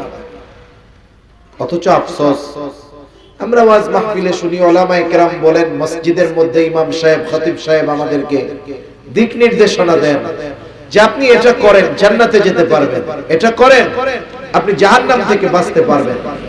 আমরা শুধু কথাগুলো শুনি কিন্তু আমলে নেই না, প্র্যাকটিক্যাল লাইফে ওটাকে আমি সেটআপ করি না।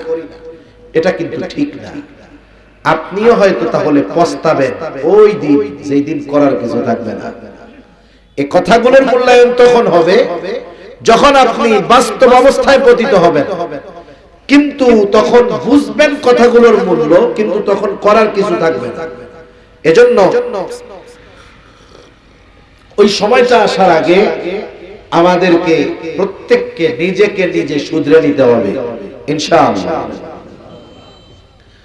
জাহান্নামীরা তাদের জাহান্নামে যাওয়ার এক নম্বর কারণ বলতেছে, ক্বালু লাম নাকু মিনাল মুসাল্লিন।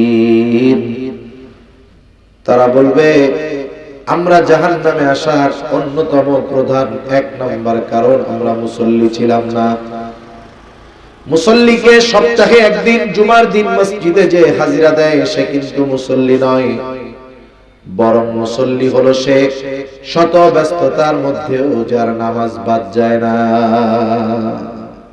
হাজারো ব্যস্ততা তার থাকতে পারে, কিন্তু সে নামাজের ব্যাপারে খুব সেনসিটিভ, সতর্ক। যখনই নামাজের সময় হয় সে যেখানে থাক আগে নামাজটা আদায় করে নেয়।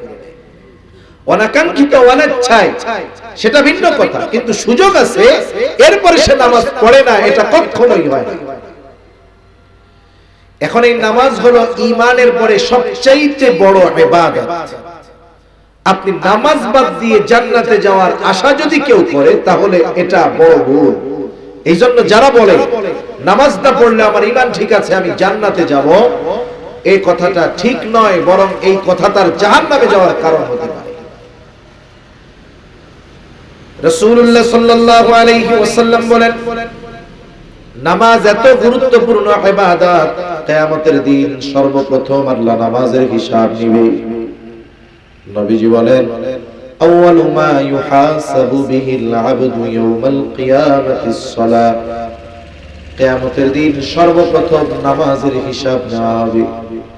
আর এক হাদিসের মধ্যে নবীজি একটু বাড়ায় বলেন, যার প্রথম হিসাবটা সহজ হয়ে যাবে তার জন্য বাকি হিসাব যিনি সহজ করে দিবেন তিনি কে?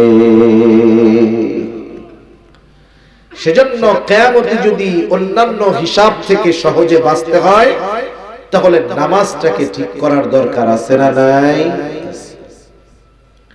এই যে রজব মাস চলতেছে, অনেক জায়গায় দেখবেন মেরাজ নিয়ে আলোচনা হবে।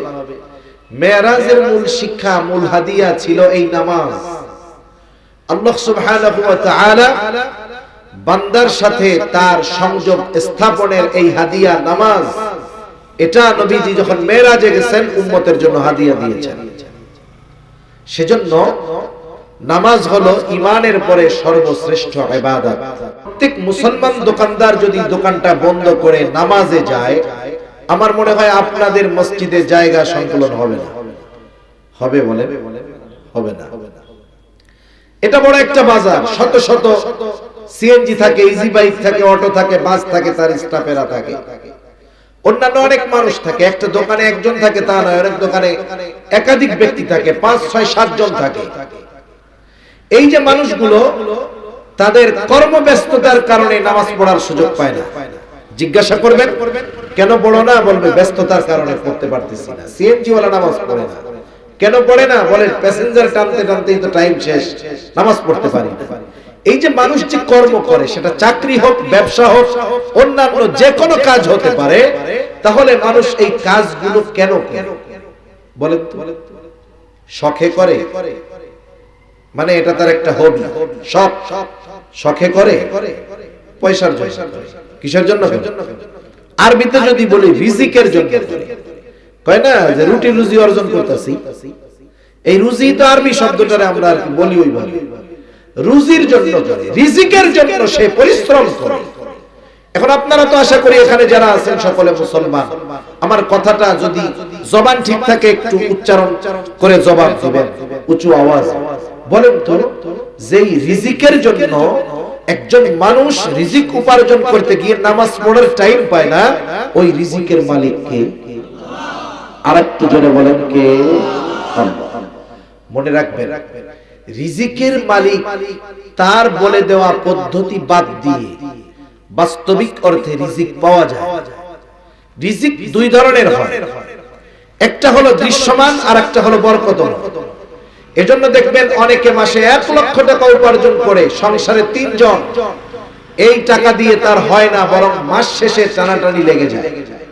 আবার একই পরিমাণ লোক বেতন পায় 10,000 টাকা, দেখা যায় মাস শেষে তার আরো 2,000 টাকা এক্সট্রা তার থেকে যায়। ঠিক কিনা বলেন? এজন্য ফিগারের উপরেই যে রিজিক বরকত তা নয়, আল্লাহ তাআলা চাইলে কমের মধ্যে বরকত দিতে পারে। এজন্য মানুষ যদি রাজ্জাকের ফর্মুলা বাদ দিয়ে রিজিক তালাশ করে, সে পেতে পারে, কিন্তু ওই পাওয়াটা বা ওই রিজিকটার মধ্যে কোনো বরকত থাকবে। এখন আসেন, নামাজ পড়লে আমাদের কি লাভ? দুনিয়ার লাভের কথাটা শুনে। আর নামাজ হলো এমন এক ইবাদত, এটা একা পড়লে হবে না, আপনার অধীনস্থ যারা আছে এদেরকেও নামাজি বানাতে হবে। একটা সময় শহর বা গ্রাম, প্রত্যন্ত অঞ্চল সব জায়গায় ছিল, মুরব্বীরা সকালবেলা উঠতেন, উঠে ঘরের সকলকে জাগিয়ে দিতেন নামাজের জন্য। যারা পুরুষ ছিল, প্রাপ্তবয়স্ক ছিল, এরা মসজিদে চলে যেত, মেয়েরা মহিলারা উঠতো, বরং আরো আগে মহিলারা উঠতো। গ্রাম অঞ্চলে আমরা দেখেছি ছোটবেলাতে যে ফজরের নামাজ পড়ে পুরুষরা বাসায় আসার আগে আগে দেখা যাইতো মহিলারা নামাজ পড়ে উঠান ঘর পরিষ্কার করে অলরেডি তারা কোরআন পড়া শুরু করে দিয়েছে। সময়ের বরকত ছিল। কিন্তু এখন আমরা চাকচিক্যময় বাতি, মোবাইল, এগুলো আমাদের রাতের ঘুম হারাম করে দিয়েছে। এখন ঘুমাই আমরা ফজরের পরে, উপায় নেই। সেজন্য হায়াত ছোট হয়ে গেছে আমাদের, হায়াত আমাদের ছোট হয়ে গেছে। কেমন যেন মনে হয় এই তো শুক্রবার গেল আর একটা চলে আসতেছে, হায়াতের বরকত নষ্ট হয়ে গেছে। কিন্তু যারা নামাজি, যারা একটা ডিসিপ্লিনের মধ্যে তাদের জীবন যাপন করে, এদের সময়ের বরকত ঠিকই আছে। এজন্য নামাজ মানুষকে এমন এক জীবনে অভ্যস্ত করে যেই জীবনে নিয়মতান্ত্রিকতা থাকে, নিয়মানুবর্তিতা থাকে। আমরা লেখাপড়া যারা করেছেন, স্কুলে হোক হাই স্কুলে হোক, আমরা ডিসিপ্লিন একটা কম্পোজিশন রচনা করেছি। এই যে নিয়মানুবর্তিতা, এটা জীবনের জন্য বড় একটা দরকার। ধর্মীয় অনুশাসন মেনে নেওয়ার মাধ্যমে, মেনে চলার মাধ্যমে একটা মানুষের লাইফে ডিসিপ্লিন আসতে পারে, নাইলে অসম্ভব, কিয়ামত পর্যন্ত সম্ভব না। এক নিয়মতান্ত্রিকতার মধ্যে জীবন যাপন করা ইসলাম বিহীন সম্ভব নয়। এখন আসেন, নামাজ তো একা পড়লে হবে না। নামাজ পড়ে আপনি জাহান্নাম থেকে নিজে বাঁচবেন তা হবে, আপনার অধীনস্থকে বাঁচাতে হবে না। কারণ নির্দেশ আল্লাহ তাআলা। আল্লাহ তাআলা বলেন, ইয়া আইয়ুহাল্লাযীনা আমানু কু আনফুসাকুম ওয়া আহলিকুম নারা। আল্লাহ তাআলা বলেন, হে ঈমানদারেরা, নিজে জাহান্নামের আগুন থেকে বাঁচো, অধীনস্থদেরকে বাঁচাও। তার মানে নিজে বাঁচবা ইবাদতের মাধ্যমে, গুনাহ থেকে বাঁচার মাধ্যমে, অধীনস্থদেরকেও এইগুলো করানোর মাধ্যমে তাদের জাহান্নাম থেকে বাঁচাও।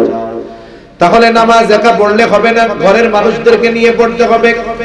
আপনি যদি নামাজি হয়ে যান, আপনার ঘরের মানুষগুলো, আপনার সন্তান, আপনার স্ত্রী, আপনার কন্যা যদি নামাজি হয়ে যায়, লাভটা কি? আমার কথা নয়, আল্লাহ বলেন, وَأْمُرْ أَهْلَكَ بِالصَّلَاةِ وَاصْطَبِرْ عَلَيْهَا لَا نَسْأَلُكَ رِزْقًا نَحْنُ نَرْزُقُكَ وَالْعَاقِبَةُ لِلتَّقْوَى। আল্লাহ তাআলা বলেন, তুমি তোমার অধীনস্থ যারা আছে তাদেরকে নামাজের জন্য আদেশ দাও। ওয়া'মুর আহলাকা বিস-সালাহ, তুমি তোমার অধীনস্থদেরকে নামাজের আদেশ দাও। ওয়াসতাবির আলাইহা, তুমিও তার উপরে অটল থাকো। তার মানে এই মুমিন, তুমি নিজে মুসল্লি হও, ঘরের মানুষদেরকেও মুসল্লি বানাও। আল্লাহ তাআলা কেমন আবেগ, দরদ, মোহাব্বত নিয়ে বলতেছে, বান্দারে, লা নাসআলুকা রিজকা, আমি আল্লাহ তোমার কাছে তো রিজিক চাই না, বরং তোমরা যদি নামাজি হয়ে যাও, তুমি নামাজি হয়ে যাও, তোমার ঘরের মানুষ যদি নামাজি হয়ে যায়, আল্লাহ তাআলা বলেন, নাহনু নারযুকুকা, তোমরা নামাজি হওয়ার কারণে আমি আল্লাহ তোমাদেরকে রিজিক দিয়া দিব। তাহলে যারা মুসল্লি, তাদের রিজিকের জিম্মাদারি নিয়েছেন কে? আল্লাহ। আমি একটু আগে বললাম, একজন 1 লাখ উপার্জন করে মাস শেষে আরো টানাটানি, আরেকজন 10,000 পায় কিন্তু মাস শেষে তার আরো ডাইনে থাকে। আমি উদাহরণ অনেক কিছু দিয়ে দেওয়া যাবে, কিন্তু দৃশ্যমান একটা বিষয় নিয়ে আমি আপনাদেরকে বলি। আমাদের দেশে সবচাইতে সম্মানিত অবহেলিত, সম্মানজনক অবহেলিত লোক কারা জানেন? সম্মানজনক অবহেলিত কেন বললাম? সমাজে ইমাম সাহেবের সম্মান আছে না নাই? বলেন তো, এই ইমাম যদিও সমাজের সবচেয়ে সম্মানিত, সমাজের বেস্ট অথবা বিগ স্যালারি তার না, সে যত মানের সম্মানিত ঠিক তাকে আমরা দেওয়ার বেলায় ততটা অবহেলা করি। অথচ দেখা যাবে আপনি ফ্যামিলি প্ল্যানিং কইরা এক হালির মধ্যে সীমাবদ্ধ আছেন। বুঝেন তো? ফ্যামিলি প্ল্যানিং বুঝেন? ফ্যামিলি প্ল্যানিং কইরা এক হালি মানে 4 জনের মধ্যে আপনি আপনার জীবন গুছায়া ফেলছেন, আপনি, আপনার স্ত্রী আর 2টা সন্তান।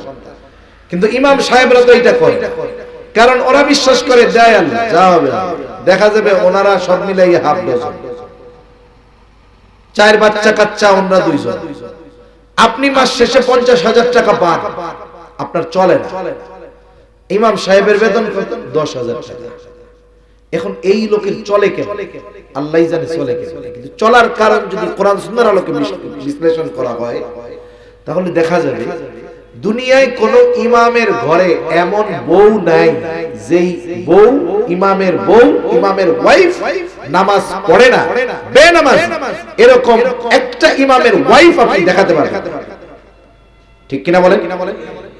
আর আমি চ্যালেঞ্জ দিয়ে বলতে পারবো আপনাদের এইখানে অনেক মানুষ এমন আছে যে 5 ওয়াক্ত নামাজ পড়ে কিন্তু তার ওয়াইফ 5 ওয়াক্ত নামাজ পড়ে না। আছে না নাই? সেজন্য কোন ইমামের ঘরের ওয়াইফ, স্ত্রী কখনো বেনামাজি হয় না। ইমামের ঘরে যারা থাকে প্রত্যেকেই নামাজি হয়। ইমামের মেয়েটা কখনো বেনামাজি হয় না। ইমাম সাহেবের মেয়েটা বেপরদায়, সে বাহিরে আসে না। ইমামের ছেলেটা কখনো বেনামাজি হয় না, বরং ওই ইমামের ঘরে যদি ছোট ছোট নাবালক বাচ্চারাও থাকে ওরাও পাক্কা নামাজি হয়ে যায়। আর যেই ঘরে সকলে নামাজি, ওই ঘরের রিজিকের জিম্মাদারি নেওয়ার ঘোষণা যিনি দিয়েছেন তিনি কে? মাঝে মধ্যে অনেক সময় অনেকে প্রবাস থেকে আমাদের কাছে মেসেজ দেয়, মাঝে হোয়াটসঅ্যাপে দেয়, হুজুর দোয়া করি, এত টাকা ইনকাম করি হুজুর, বরকত নাই। বরকত নাই কেন? কিছু করো না? কারণ বিদেশে যারা থাকে এদের 2 ধরনের বদ অভ্যাস থাকে, 3 ধরনের বদ অভ্যাস থাকে। কয় ধরনের? 3 ধরনের। একটা হলো হয়তো নারী ঘটিত প্রবলেম থাকে, ওখানে সে তার সব উপার্জন ব্যয় করে ফেলে। অথবা তার জুয়া খেলার অভ্যাস থাকে, ওখানে সে তার সব উপার্জনকে ব্যয় করে ফেলে। অথবা তার ড্রিঙ্কস, মদ্যপানের অভ্যাস থাকে, ওখানে সে তার সব ব্যয় করে ফেলে। তা আমি জিজ্ঞাসা করি কয়েকটা, তোমার কি বদ অভ্যাস আছে? না হুজুর, কোনো বদ অভ্যাস নাই। তাহলে কত ইনকাম করো? বলে হুজুর লাখ খানিক তো কামাই করি। তোমার খরচ কত? বলে খাওয়া মালিকের, থাকা মালিকের, আমার কোনো খরচ নাই। এই টাকা দেশে পাঠাই, এরপরেও থাকে না। নামাজ কালাম পড়নি? ঠিক হুজুর নামাজ কালাম পড়ি, বিড়ি সিগারেট, কোনো বদ অভ্যাস নাই। আপনাকে ওয়াজ মাহফিল টাহফিল শুনি, কোরআন শরীফ পড়ি, এই পড়ি সেই পড়ি। তা কয়েকজনকে জিজ্ঞাসা করছে, তুমি তো খুব ভালো বুজুর্গ, বুঝলাম, তোমার বাড়িওয়ালির কি খবর? কয় হুজুর এই কথা আর বললাম না। তাহলে কোন এরপরে ও কি বলতে চায়? আমি হুজুরের কি বুঝতে বাকি আছে? নামাজের খবর নাই, বাচ্চা কাচ্চা গুলাও সব ওই রকম উশৃঙ্খল। আমি বলি শোনো, তুমি তো ছিদ্র কলসে পানি ঢালতেছো, কিয়ামত পর্যন্ত ঢালবা, ও কলস মাগার তুমি ভরতে পারবা না। ঠিক কিনা বলেন? তোমার তো বরকতের থলে শূন্য হয়ে গেছে। ওই বেনামাজি গুলো তোমার বরকতকে ছিনিয়ে নিয়েছে, কাজ হবে না। এজন্য ঘরের মানুষ নামাজি হলে বরকত। আপনি ব্যবসা করতেছেন, আপনি শুধু মনে করেন যে আমার সেল বাড়লেই মনে হয় লাভ বেশি হবে, তা না। আপনি যেহেতু নামাজি, ঘরের মানুষগুলাকে বলেন তোমরাও যদি নামাজি হও, মেয়েটাকে বলেন বাবা তুমিও যদি নামাজ পড়ো, ছেলেটাকেও বলেন তুমিও যদি নামাজ পড়ো, আশা করা যায় তোমরা নামাজি হওয়ার কারণে আল্লাহ তাআলা আমার উপার্জনে বরকত দিয়ে দিবে। আরো অনেক কথা তো বলা যেত। এখন বলেন নামাজি হলে দুনিয়ার লাভ আছে না নাই? দুনিয়ার মানুষের যদি রিজিকের চিন্তা না থাকে আর কোনো চিন্তা নাই। আমারে যদি কেউ বলে যে হুজুর এই দুনিয়ায় আপনার যখন যেটা প্রয়োজন আপনার আর আপনার পরিবারের আমি ব্যবস্থা করে দিব, আচ্ছা এরপরে যদি আমারে বলে আপনার কাম হইলো শুধু মসজিদে বসে থাকা আর বাসায় আসবেন মসজিদে যাবেন এই ছাড়া আর কোনো কাম নাই, আমি এক পায়ে খাড়া। কারণ দুনিয়ার মানুষের সবচাইতে বেশি চিন্তা তার জীবন উপকরণ নিয়ে। রিজকের বাংলা অর্থ হলো জীবন উপকরণ। অথচ আল্লাহ বলেন বান্দা নামাজি হয়ে যাও, তোমার এই জীবন উপকরণের ব্যবস্থা আমি আল্লাহ করে দিব। সুবহানাল্লাহ বলেন। তাহলে নামাজ পড়লে দুনিয়ার লাভ আছে না নাই? আছে। যারা পড়েন তো আলহামদুলিল্লাহ, যারা পড়েন না নিজেরা শুরু করেন, ঘরের মানুষগুলোকে নিয়ে একসাথে শুরু করেন, ইনশাআল্লাহ বরকতের দুয়ার আল্লাহ খুলে দিবে। সাথে সাথে জাহান্নাম থেকে বাঁচা যাবে। কারণ জাহান্নামীরা জাহান্নামে যাওয়ার এক নাম্বার কারণ কি বলবে? আমরা মুসল্লি ছিলাম না আর আমরা মুসল্লি হব। আমরা কি হব? জবান খুলে বলেন তো। মুসল্লি হব। আর 5-7 মিনিট কষ্ট দিব, কষ্ট হবে না তো? 2 নাম্বার তারা জাহান্নামে যাওয়ার কারণ হিসাবে বলবে কলেম নাকুনু তুআইমুল মিসকিন, আমরা মিসকিনদেরকে খানা দিতাম না, খানা খাওয়াইতাম না। সাধারণ মানুষকেও খানা খাওয়ানো ফজিলতের কাজ। একজন গরিব অসহায় যদি কোটিপতিকে খানা খাওয়ায় এটাও ফজিলতের কাজ। মিসকিন অসহায়কে খানা খাওয়াইলে আরো ফজিলতের কাজ।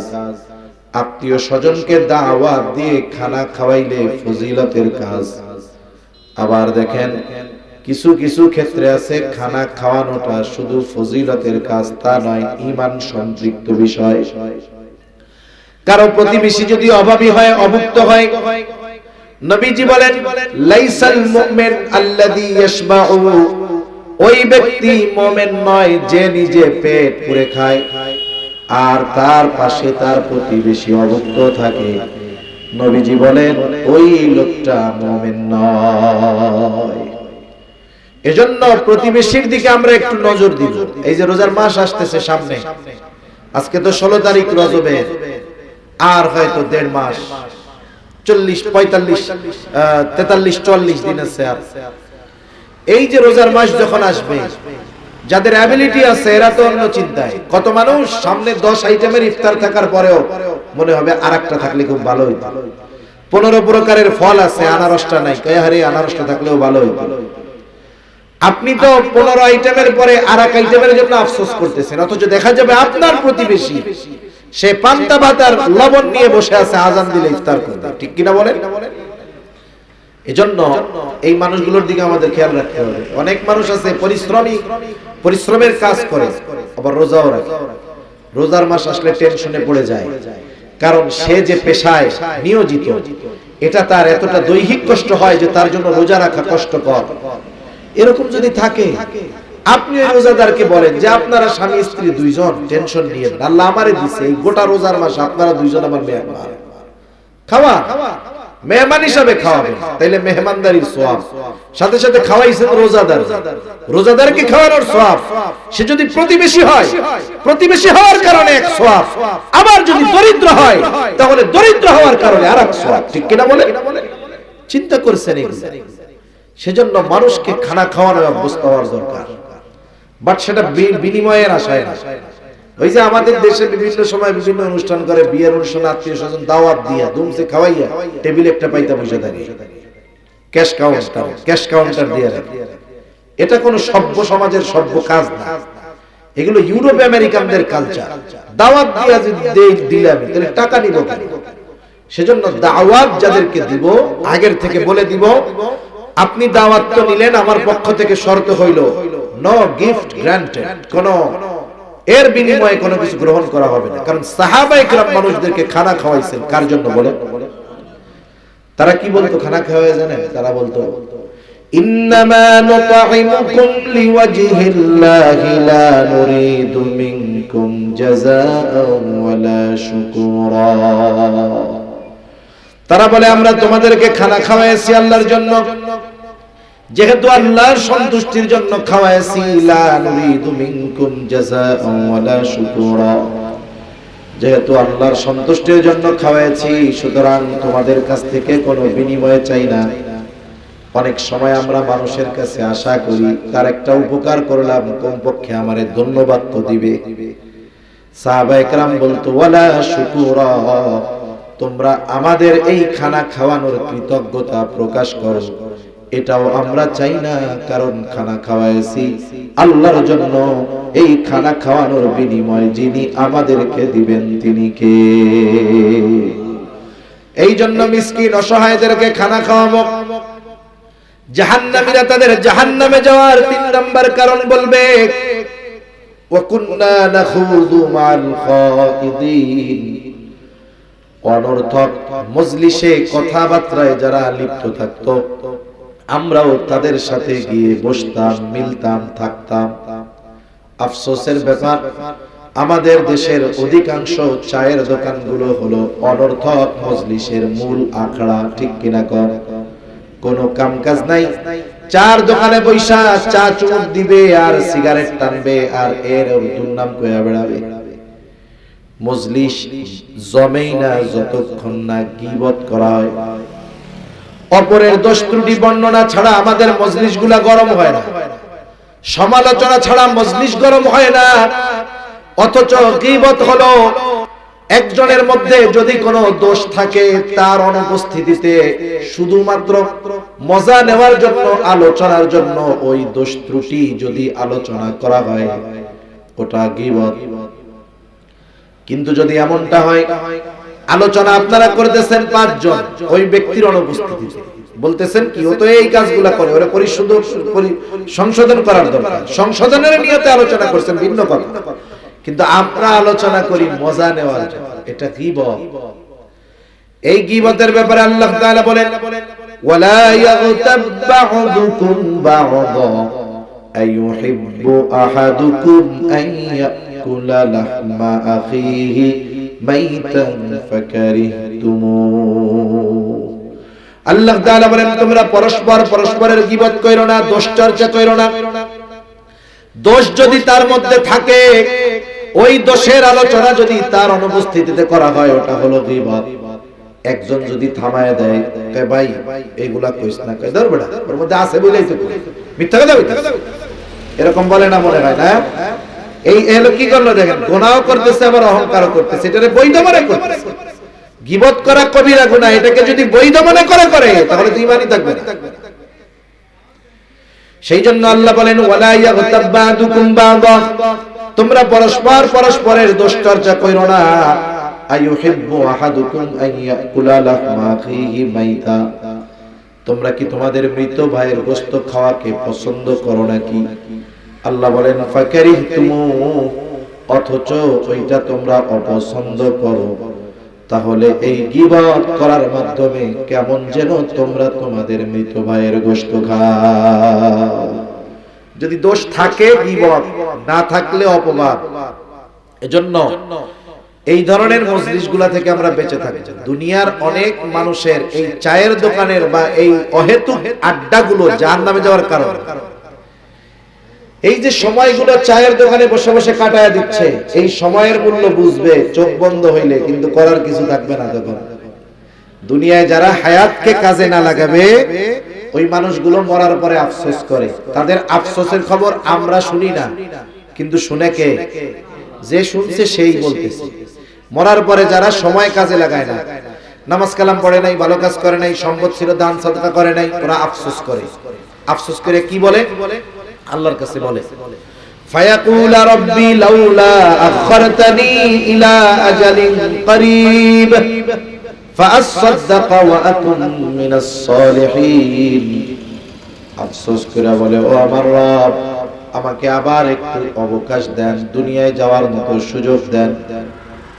লাউলা আখরতানি, যদি আমার একটু আবার দুনিয়ায় যাওয়ার সুযোগ দিতেন, ফাআসাদদাক ওয়া আকুন মিনাস সালিহিন, আমি আমার সম্পদ থেকে দান সাদকা করতাম, দ্বীনি কাজে ব্যয় করতাম, আর ভালো কাজ করে আমি সৎকর্মশীলদের দলভুক্ত হয়ে যাইতাম।